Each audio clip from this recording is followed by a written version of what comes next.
Hi everybody, welcome to Tea Time Tuesday. It feels so good out here. Oh my god. Well, that not that it was really that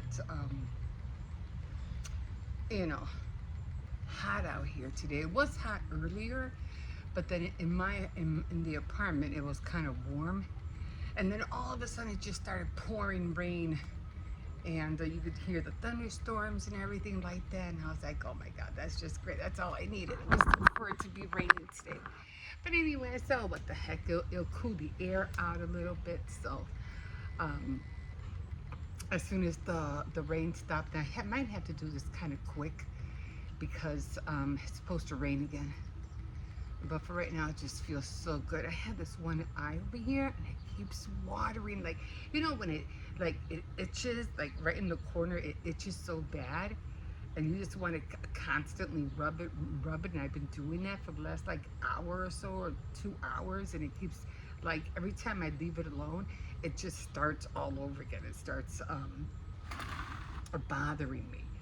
I didn't bring out the other the ring out because I'm scared it might rain, and I want to take chances of and plus all the what do you call it, the window curtains that I was using, that they had left. I was using that to hold down the ring with these things. I had those on each side, and then I would wrap the what do you call it, it's over here. You probably could see them. See, they're right down there. They're white. And I would grab that, and I would, wrap it around the ring so the ring won't fall. And I already dropped it once. I was like, good job, Emma. You dropped it. But it still works, luckily. It does still work. But anyway, I said, let me come out here for a little bit. I did get that's my tea, iced tea. It's not hot tea. It's just too hot to be drinking hot tea right now.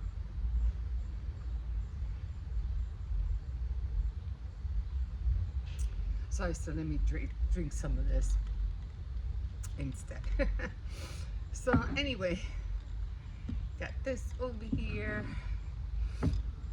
It tastes good. It's kind of, I don't think it has, how the heck do you twist a lemon? Does anybody know?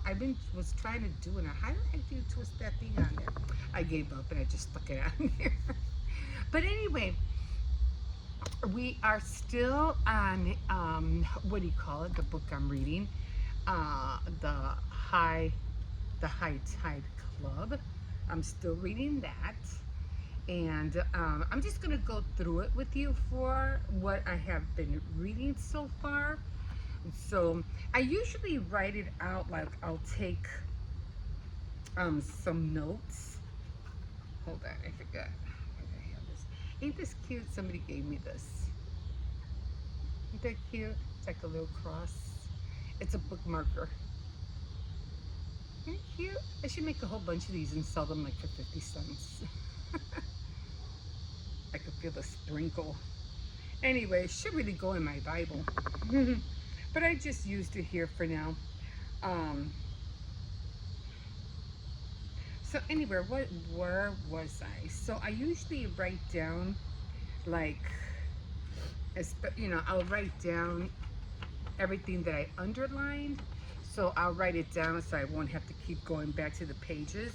But I didn't have time to do that, so I said, you know what? I'm just gonna go with what I underlined. So, and I was gonna put on white earrings and I forgot. Anyway, so I started at 42, chapter 42. So I read all of this already. I just have this much more to go. So let me just get this out of the way. It's annoying me. So, and I stopped at 40. I stopped at 45. So really not much in these these 3 chapters or 4 chapters. I think it was 5 chapters, because you kind of like every time you get to a book, it seems like once you start reading, you're always trying to get to the meat of the book, like the most interesting parts. But yeah, So not really much on this one. So um, we did stop at what do you call it? Where was it?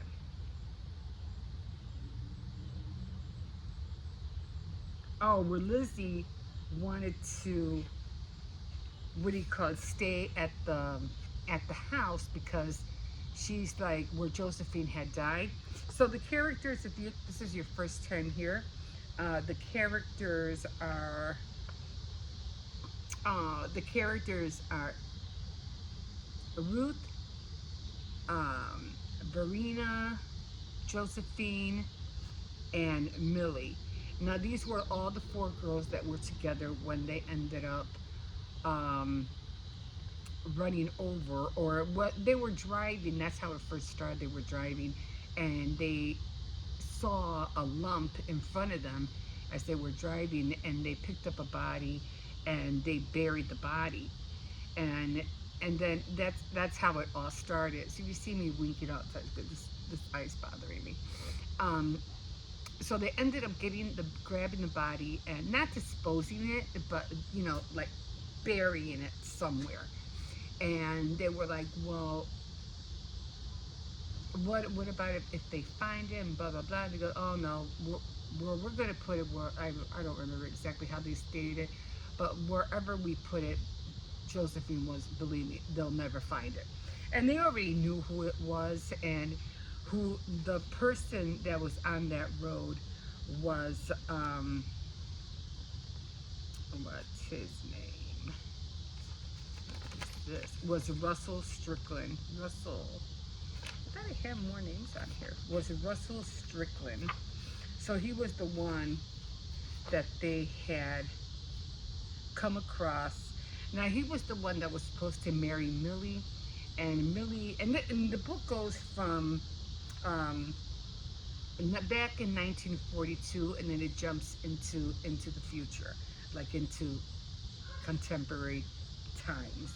So it keeps going back and forth, back and forth. Now, at the last chapter I was reading, there was this Charles, I forgot his last name, but he goes by CD, and he was claiming that he was the heir of Josephine uh, Warwick.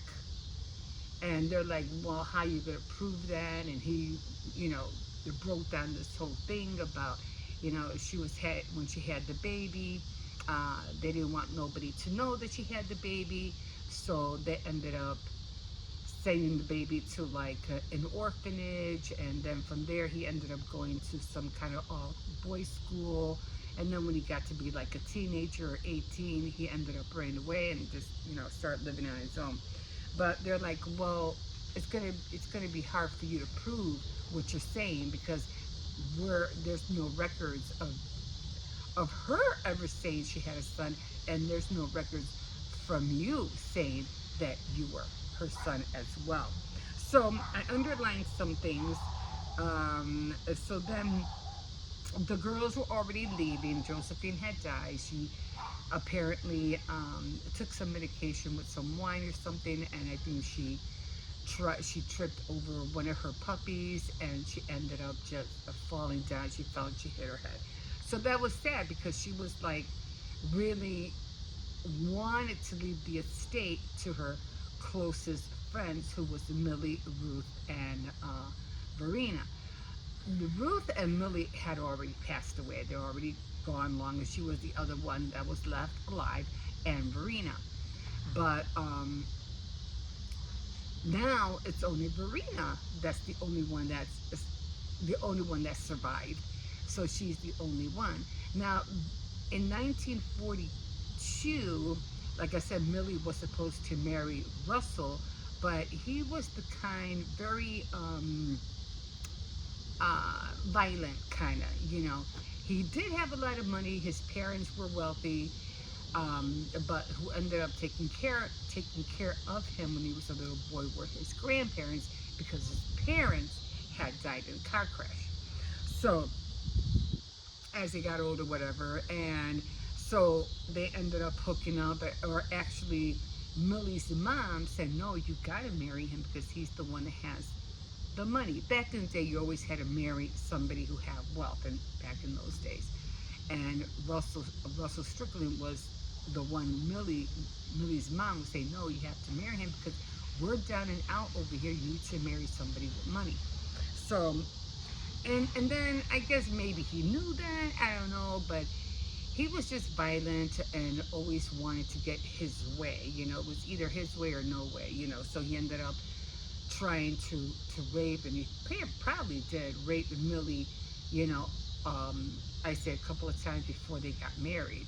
And when the girls found out, Ruth, Verena, and Josephine, they, you want to come out? That's the puppy. I'm just going to use this. Let me see. Done.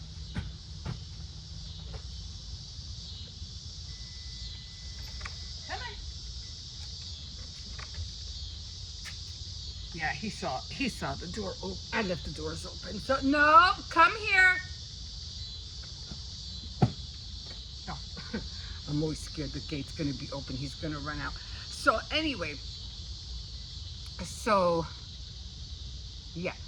So then when they found out that he was treating her that way and abusing her, they were trying to convince her not to marry him. Like, don't marry him. He's not the guy for you. If he's going to keep doing this, he's going to do it after you guys get married, too. So we're trying to talk her out of it. And then Verena was the one who saw Russell messing with Millie when they were having an engagement party that Josephine had thrown for Millie. And in the back in the courtyards, back in the day, you know how those big mansion houses, like like I showed you in what was it, what is that movie with Clark Gable? Oh my god, what was that movie called? With Scarlett O'Hara, Gone with the Wind. Is it Gone with the Wind? Anyway, in that movie, so I showed you pictures before and after, the mansions, how huge they were and stuff like that. So back in the day, they already had a servant. Verena was a servant back then. And so Verena, when she saw that she was getting ready to go home and she was leaving through the back because they weren't allowed to leave through the front. So Verena was going through the back, and that's when she noticed that Russell was messing with Millie, and she saw the whole thing. And then he went up to her after Millie, because Josephine's brother saw what was happening as well, and he ended up telling Russell, if you don't get out of here or whatever, I'm going to kill you, So he ended up, like, them two ended up fighting, and he told him to leave. So then he ended up leaving. Verena started walking away, and then that's where he grabbed Verena and saw that she had this dress that belonged to Millie. And he was like, where'd you get that dress? And he says, oh, what, was it a dress or a pin? I think it was it was a dress. And because they had given her one, because she was dressed in her servant uniform, they were like, no, you're going to be part of the party. So Millie gave her a dress. So he goes, no, you stole that dress. You stole it from me. No, Millie gave it to me. He goes, oh, and then they were arguing about it, and then the last thing you started telling her is that, oh, no, you're not going nowhere. We're going to have a party of our own.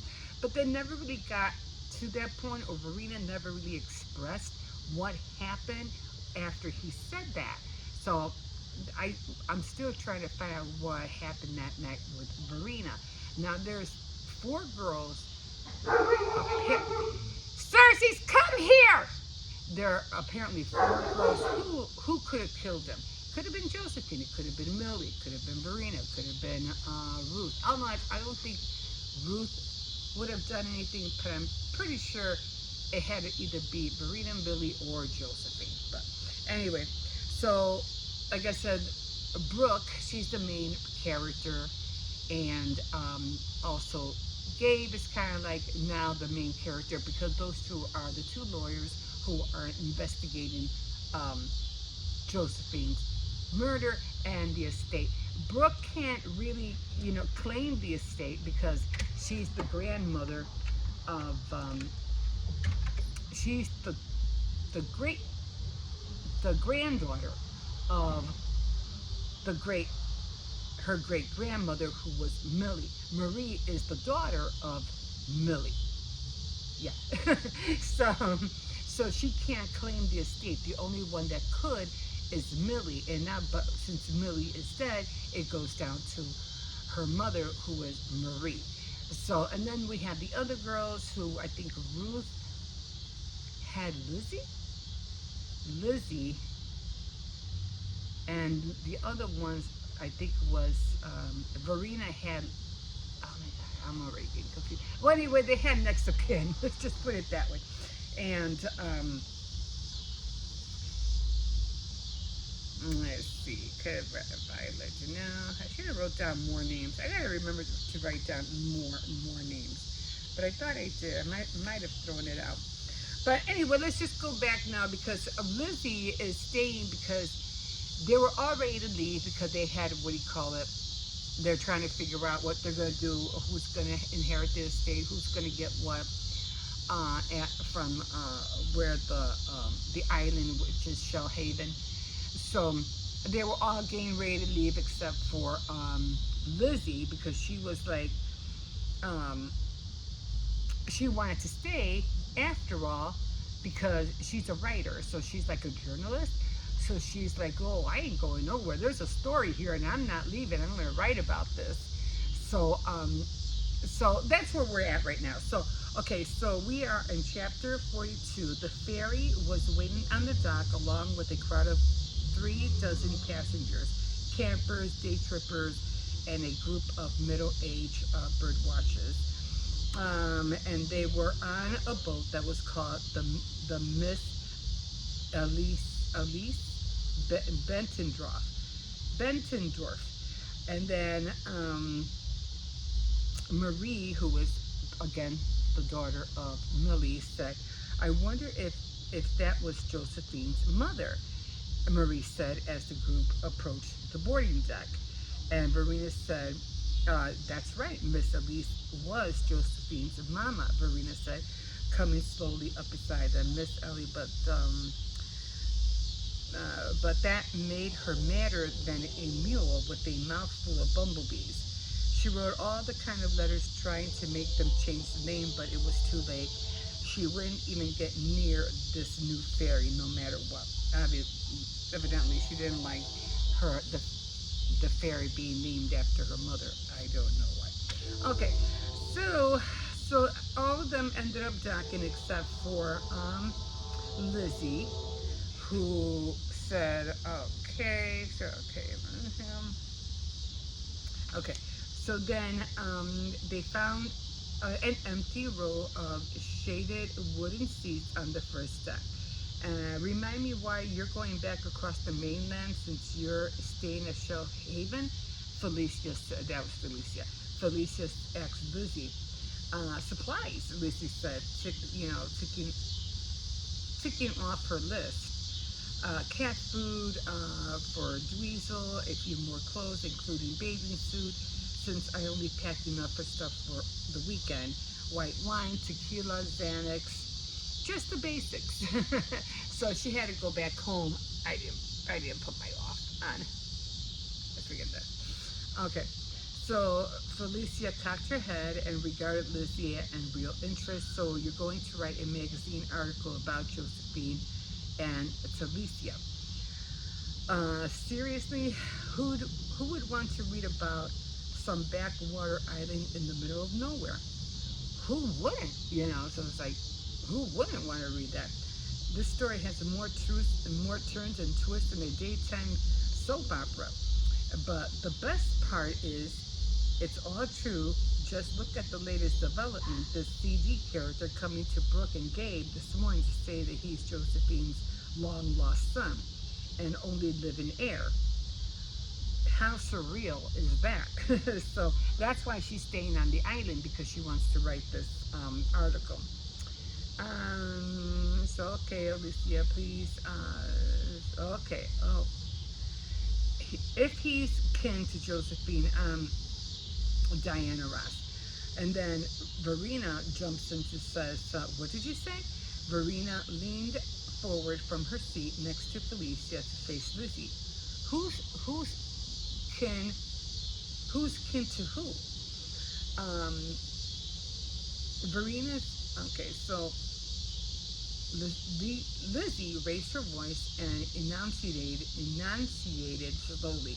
I said CD is now claiming to be Josephine's son. Verena's eyes, Verena's eyes behind her thick lens glasses widened. Oh no, that can't be right. That boy's crazy. What's he saying that for? So then it goes down. That's his story. Brooke said it's kind of complicated, but in a nutshell, CD says that he believes that Josephine abandoned him as an infant, left him in a church in Savannah.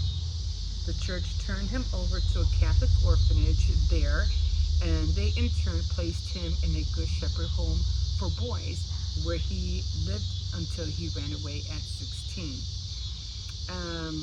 No, Verena insisted. She clenched her wooden, bench slats with both hands. That's not true. It can't be true. I would have known. She continued, shaking her head. How old is this man? He told me this weekend he's 76, born in 1942. I think he said. She's like, I would have known if she had a child. She didn't even meet Mr. Priest, probably another young man, until the war was over. She goes, I don't care, that man is lying. The way I can shoot up Savannah this weekend to try to verify CD's story, that was Lizzie was saying, because she has to investigate everything before she even, writes the article. Okay, so after the persuading donated, but in the meantime, I took the liberty of getting Louette to collect some of Josephine's hair from her hairbrush, and I paid a visit to CD, who, after some persuading, donated a bit of the ponytail of his. Hair, Verena wrinkled her nose. What are you going to do with that? It's for DNA testing, Auntie. So they're going to try to see if, with DNA from the hairs, if he really is the son. What else? Okay, so your client is dead, Gabe said, obligated as his your obligation to her has expired. He leaned closer to his voice low in her ear, to Brooke's ear. Hey, dinner with me tonight? Brooke, please? Tonight? I can't, Gabe. I haven't seen Henry in 2 days, and I'm already feeling guilty about leaving him with Farrah for this long. So now we're getting to the point where now Gabe is hitting on Brooke, and he wants to take her out, for a date. And she's like, no, don't really want to do that. Well, in her head, she's saying that. So she ends up telling her mom, and this is your mother, Brooke. I know something else was going on back there. Brooke sighed. I think maybe Gabe just asked me out on a date. And she goes, so what did you say? And she goes on, well, so how do you feel about that? About seeing Gabe socially? And she's like, he's a little bit too old, and I don't think I want to go. I mean, somebody thought he was my dad, so that kind of made her feel like, I don't know, it's kind of creepy, going out with somebody way older than me.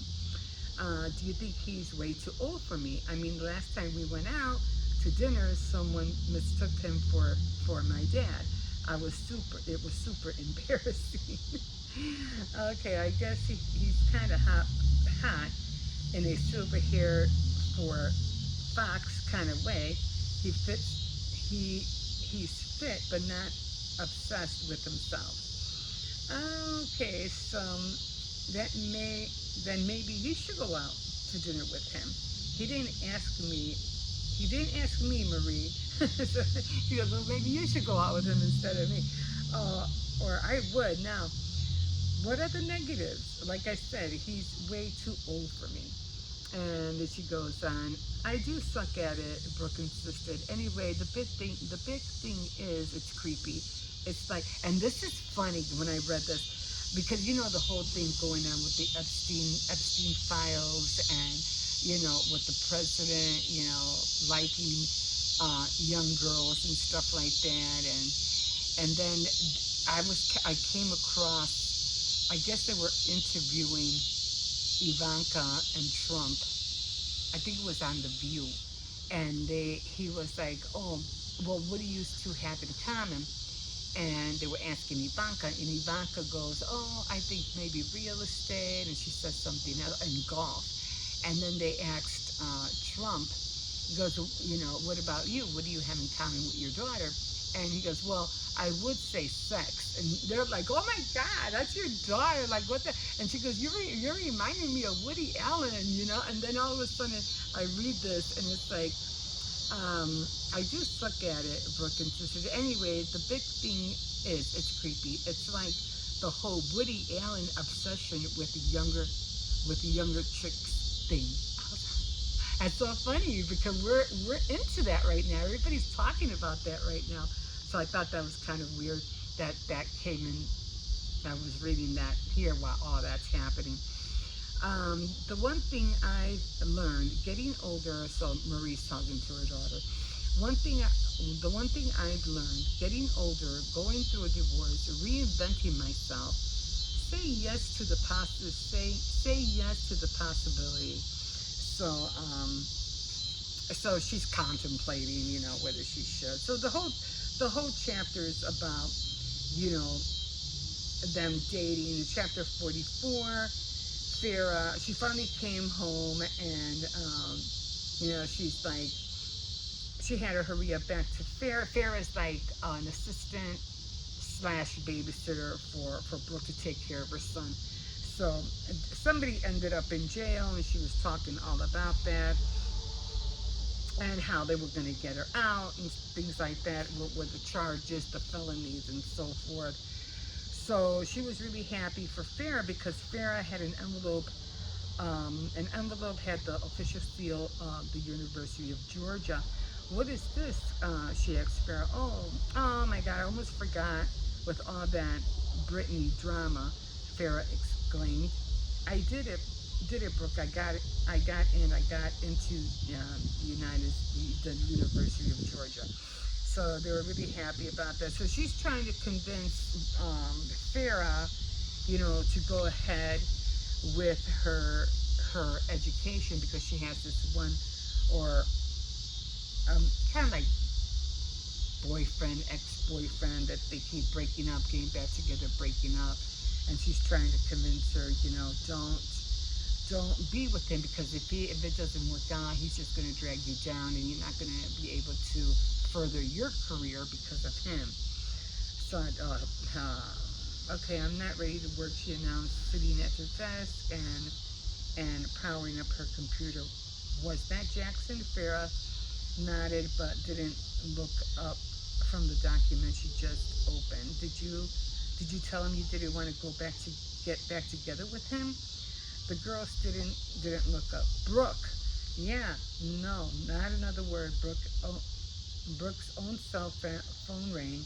She checked the ID screen. It was Gabe. Winans. So again, he asks her out for a date, and he says, "Fine, we'll be there. I'll be there at 6:30 to pick you up." And then she asks, "Oh my God!" Farah spun around. She was happy, just a lawyer. Oh, she was wondering who's this guy, Gabe. You're going out. She's like, and then she even tells him like, "Oh, is he just a lawyer I used to work with in Savannah? An old friend, that's all." Sure. Farah, yeah, not another word. Like that. So anyway, they go back and they talk about the date, and who he calls being nosy. She's looking out the window, and then she realizes like, this guy is old. Why are you hanging out, with an old dude? And he actually dresses kind of like a cool for an old guy. So she's taking pictures and everything out the window. She goes, "Why are you taking pictures?" "Oh, just in case you don't make it back." She's like, "Oh my god." So then it goes on. Then they're at their dinner. They're talking about, the they're talking about everything that happened with Josephine Estate. I'm really pissed she died without telling us who killed Russell Strickland or where the body is buried. Brooke admitted no one hope is that Lucy really will be able to unravel all of Josephine's secrets while she's staying at Shellhaven. So now they're counting on Lizzie to investigate and to dig up whatever she can. As I didn't bring the lights out. As far as CD, blah blah blah. I didn't really. Uh, okay, so they're just talking back and forth about Gabe's talking um, to Brooke about all her endeavors. Just go, oh well, what about you? What are you gonna do? What are your plans? And blah blah blah. So then he asks her for another date, and going out to this fancy place, and she's like, and before she could say anything else, oh, so he finally, the date ends, and he brings her back home, and again, he invites her out to go, because I guess she wasn't really dressed. I mean, he said, oh, you look really nice today. I always see you, always dressed down. You're not really dressed up. She goes, well, I don't dress up. The only time I dress up is when I'm in court or if I'm ever going out, which these days I don't go anywhere. He goes, well, I would like to take you out, somewhere where you could get dressed. How about going out with me to some fancy dance place?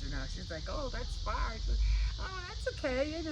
You could always, you stay over. I go, not at my place. I mean, you stay, at a hotel, and I'll pick it out, bring you home the next day. And she's like, oh, before she could say anything else, so she said, okay, I'll think about it. And before he could say anything else, they had already been home. He leaned over and kissed her softly on the lips. Don't tell the babysitter, he whispered. And that's where I left off. So now we'll see what else happens. Like I said, like I said, I already got this much. I already have this much read. I just got almost like, getting there. But I'm like, when are we gonna find out what happened? Like it's like almost like a guessing game. Like, okay, Lizzie better find out what happened to this guy, because I want to know. I'm dying to know what happened to this guy. Who really did kill him? Who really did get the revenge and say, oh heck no, you're done, you're done. It's just like, what was I watching? Oh, I know what I was watching. I was watching the Betty Ford? No, not Betty Ford. Oh man, it was called the Betty Ford something. Anyway, she killed her husband and the girlfriend that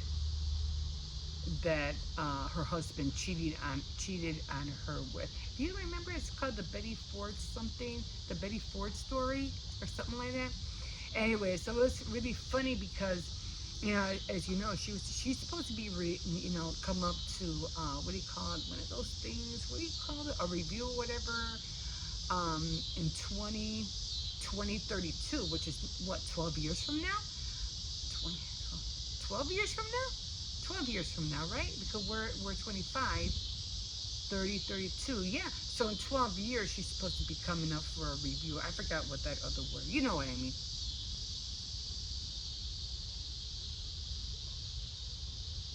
The Betty Bradford Story, something like that. Anyway, and so I was watching that again because I was watching Netflix, and I remember seeing that. So I said, let me see this movie again, because I thought it was pretty cute. And so this guy, he ended up becoming a famous, really high class lawyer on her expense. Like, he was never home. She did all the work. He was, taking care of the kids. She was like a single mom, even though she had a husband, but she was a single mom taking care of the kids while she put him through school. And at first he wanted to be a doctor, and then he wanted to be a lawyer. And then at the beginning of the movie, and it was funny because yeah, because and she was like a good she was learning how to shoot when she was in school, and they met in a restaurant. She's eating, and he introduced himself. Oh, I know you. You're from so and so. And I don't know. He must have been like eyeballing her, or stalking her. Not stalking her, but trying to figure out what she had. Because, oh, you're perfect. And she goes, what? And he goes, oh, I mean, it's a perfect thing. He rephrases that.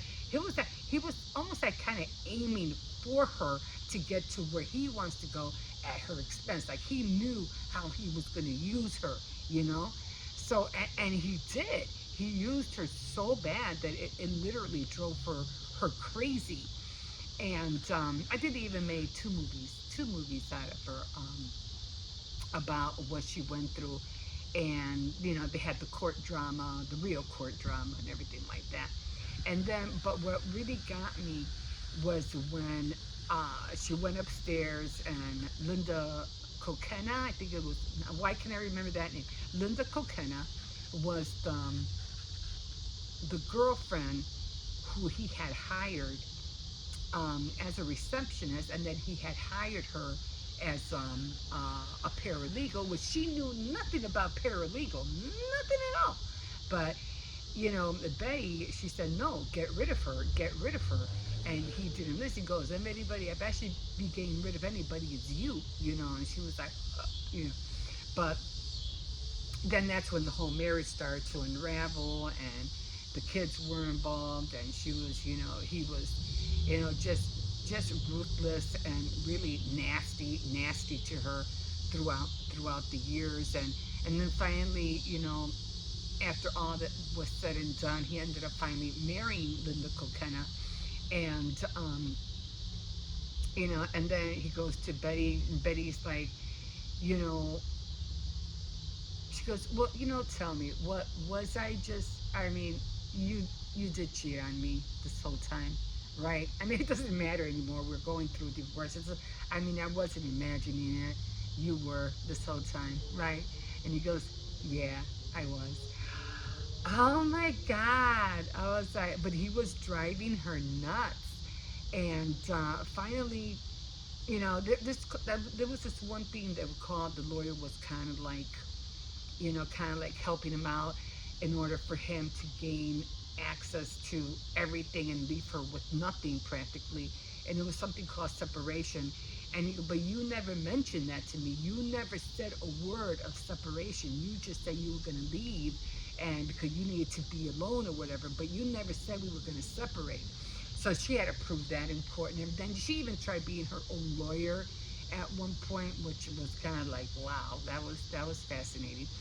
And then, but what got me was that she had went to purchase a gun and everything, because like in the beginning she was learning how to shoot.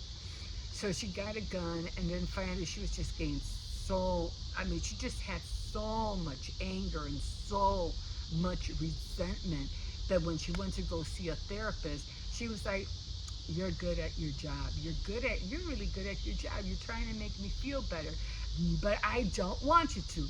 I'm angry, and I don't want you to make me feel better. And then she left. So then finally, after they had gotten married, and I'm pretty sure you know the story.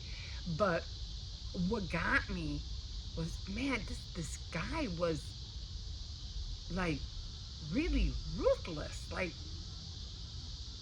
man, she should have killed him a long time ago, But after she goes in, and she ended up stealing the keys from her daughter, because her daughter came over, she left the keys on the table, and she snatched them, and she was able to get into the house.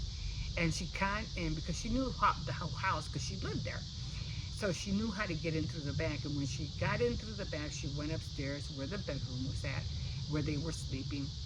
And she shot both of them. She shot Linda in the head, and she shot, I forgot his name, the husband twice. And then they asked her, what did he say? Any last words? Did he say anything to you? And she goes, yes. And you go, what did he say? He goes, okay, you shot me. I'm dead. I was like, I would say, yeah, I'm going to shot your girlfriend. I shot your wife, too. I shot her in the head. How about that? Because it's like saying, okay, you got me. I'm dead. Because, okay, you shot me. I'm dead. Like, I don't know, like, he had the audacity, like, not to really care. Like, you got me. Like, big whip, you got me. I was like, what the heck, He didn't even ask about the wife. Like, oh, or even, he tried to reach for the phone, not even, protect his wife. That's how little he cared. It's like, you should have been gone. Or instead of her killing them, I think she should have, like, just done away, just left them and lived her own life and forget about. But to know that a person can drive you that crazy,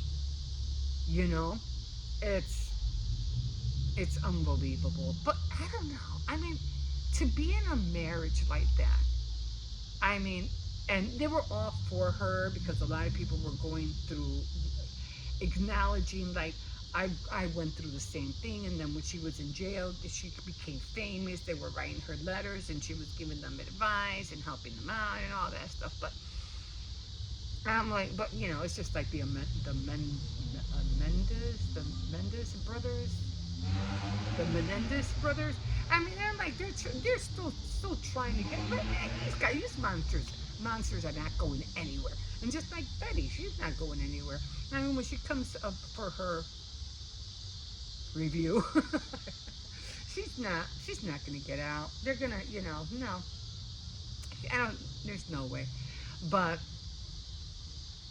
I mean, when do you, like, I don't know, when you're in a marriage, it's so hard to stay in a place, like, in a situation like that, where you feel like, oh, like back in the day, like, 1800s, 1900s, whatever, women were used to that. I mean, look at kings, how they used to have harems. They used to have, I don't know, 500 wives and 400 concubines. It's like, oh my God.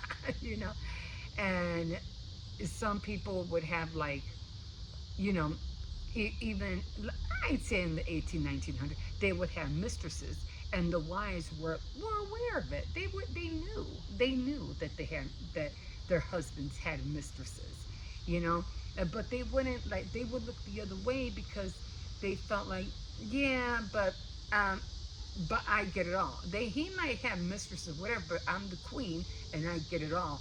They don't. You know what I'm saying? You know what I mean?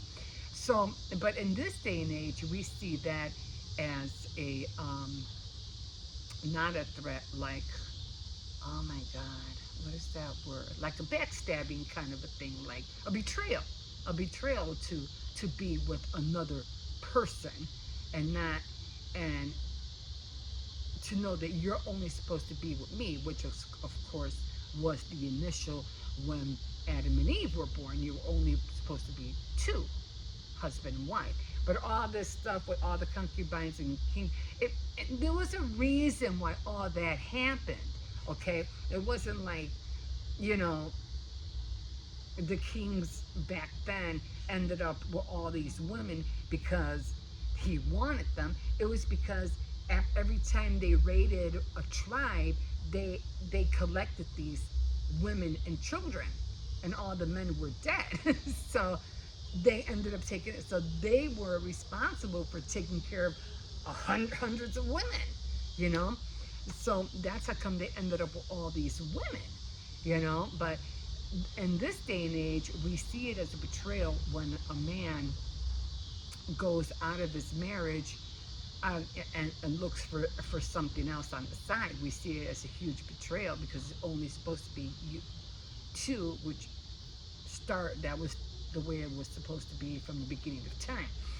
But it's so hard. I mean, if you feel like if you're in that kind of situation, I would just, don't do anything unless you have, really, really hard evidence. Like she couldn't prove, Betty couldn't prove anything.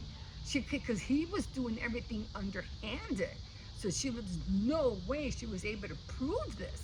So he was literally, he wanted to admit her because he was like, you're just imagining it. And I'm pretty sure there's a lot of women who go through this. No way, but just stick it out until that you can prove it. That's how come they hire private investigators, taking pictures, whatever. That's the only way to go right now if you want to prove that your husband is being, what is that word? Infidelity. I forgot, what is that called? Cheating on you. Yeah, in other words. But yeah, that was. But like I said, that's what got me about that was like when he said that. Oh, okay, you shot me. I'm dead. You son of a gun. Oh, I don't know. Anyway, I'm gonna leave you guys here. I've already been here 46 minutes.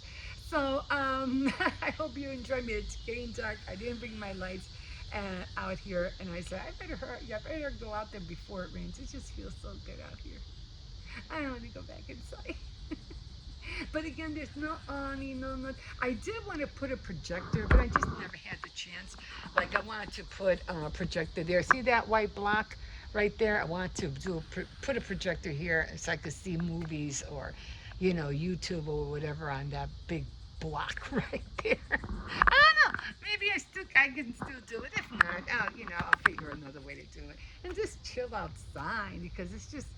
You get tired of being inside all the time. At least I do. I don't like being inside all the time. I like being out. But again, I don't like being out here sometimes. I feel like, I was mentioning, I feel like, the boogeyman could peek right out of the corners or somebody could be, because I can't see because of the roof of the truck. See, it's so high up, so I can't see the gate.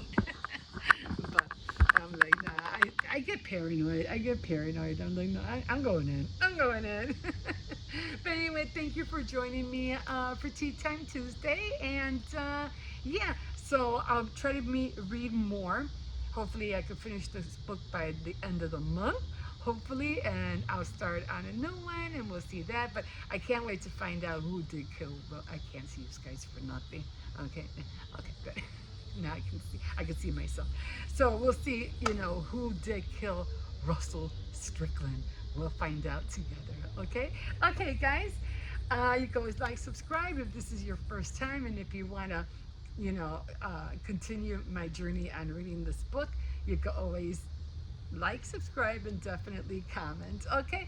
All right, guys. And until next time on Tea Time Tuesday, we'll see you then. Have a good night, guys. Bye.